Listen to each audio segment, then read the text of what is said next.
Assalamualaikum warahmatullahi wabarakatuh. Alhamdulillahilladzi arsala rasulahu bil huda wa dinil haqq liyuzhirahu 'ala ad-dini kullihi wa kafa billahi shahida.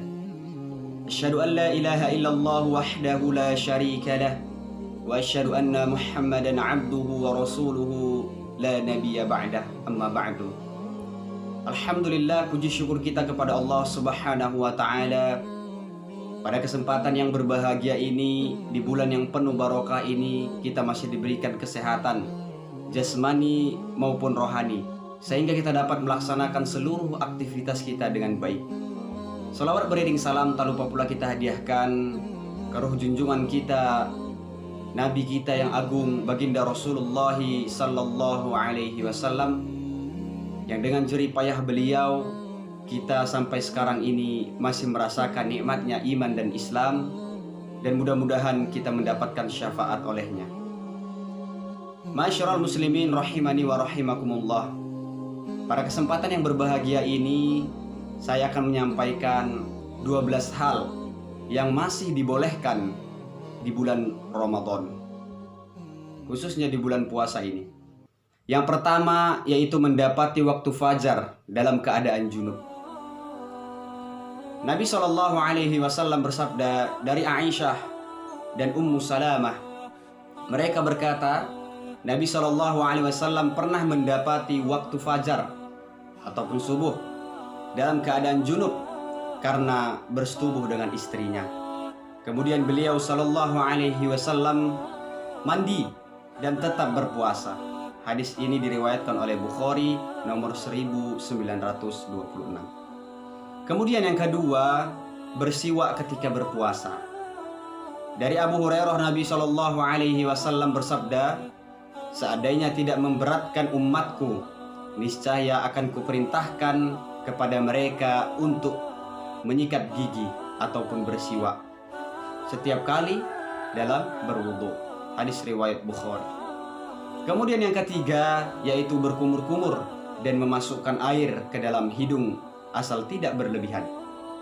Nabi SAW bersabda, bersungguh-sungguhlah dalam beristinsya, yaitu memasukkan air dalam hidung, kecuali jika engkau berpuasa. Hadis riwayat Abu Dawud nomor 142, kemudian Tirmidzi nomor 788, dan An-Nasai nomor 87, Ibnu Majah nomor 407, dari Lakid bin Sobrah. Kemudian yang keempat, bercumbu dan mencium istri selama aman dari keluarnya mani.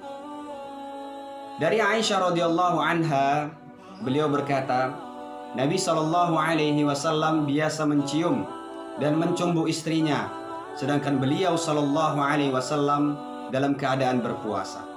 Beliau melakukan demikian karena beliau adalah orang yang paling kuat menahan syahwatnya. Hadis riwayat Bukhari nomor 1927 dan Muslim nomor 1106. Kalau kita lihat pada realitas sekarang, kita memang harus berhati-hati dalam menjalankan ibadah puasa, apalagi yang sudah berumah tangga. Ini merupakan salah satu yang dapat membatalkan puasa kita, yaitu kedekatan kita dengan istri, yang mana itu bisa membawa syahwat kita berlebihan, sehingga apa? Sehingga puasa kita bisa batal. Kemudian yang kelima, bekam donor darah jika tidak membuat lemas. Dari Ibnu Abbas radhiyallahu anhu berkata bahwa Nabi SAW berbekam dalam keadaan berihram dan berpuasa.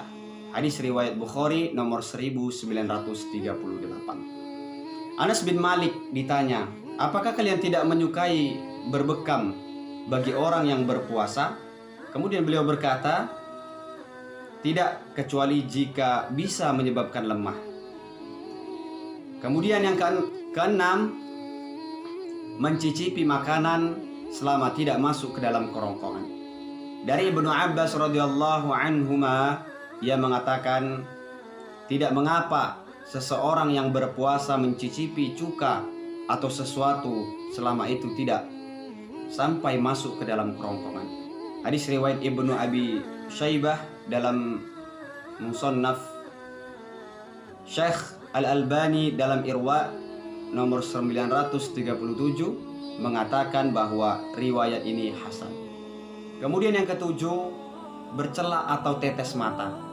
Hasan Al-Basri mengatakan tidak mengapa bercela untuk orang yang berpuasa.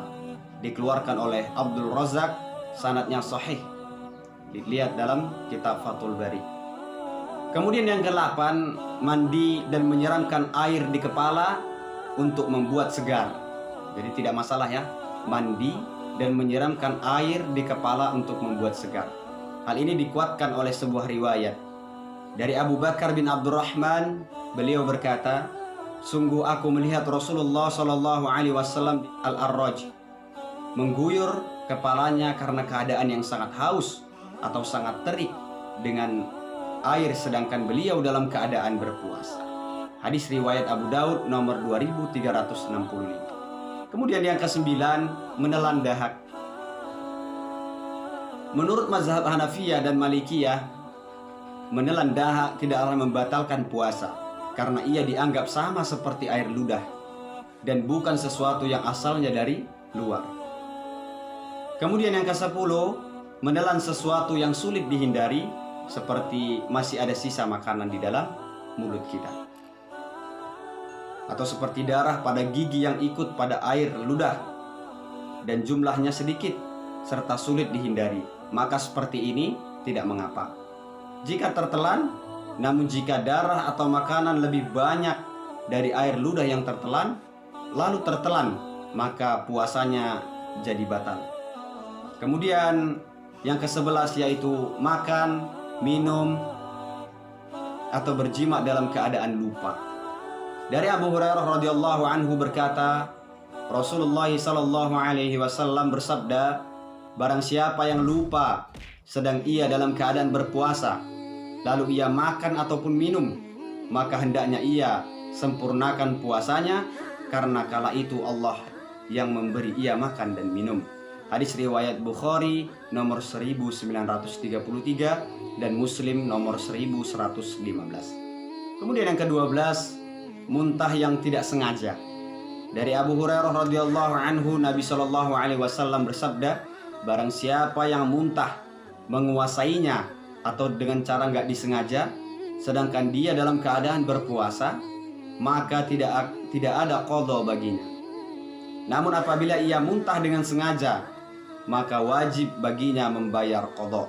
Hadis riwayat Abu Daud nomor 2380, Ibnu Majah nomor 1676 dan Tirmizi nomor 720. Mudah-mudahan di ke-12 yang dapat ataupun yang masih bisa kita lakukan ketika bulan puasa ini dapat menjadi pembelajaran bagi kita semua untuk senantiasa meningkatkan kualitas ibadah puasa Ramadan kita.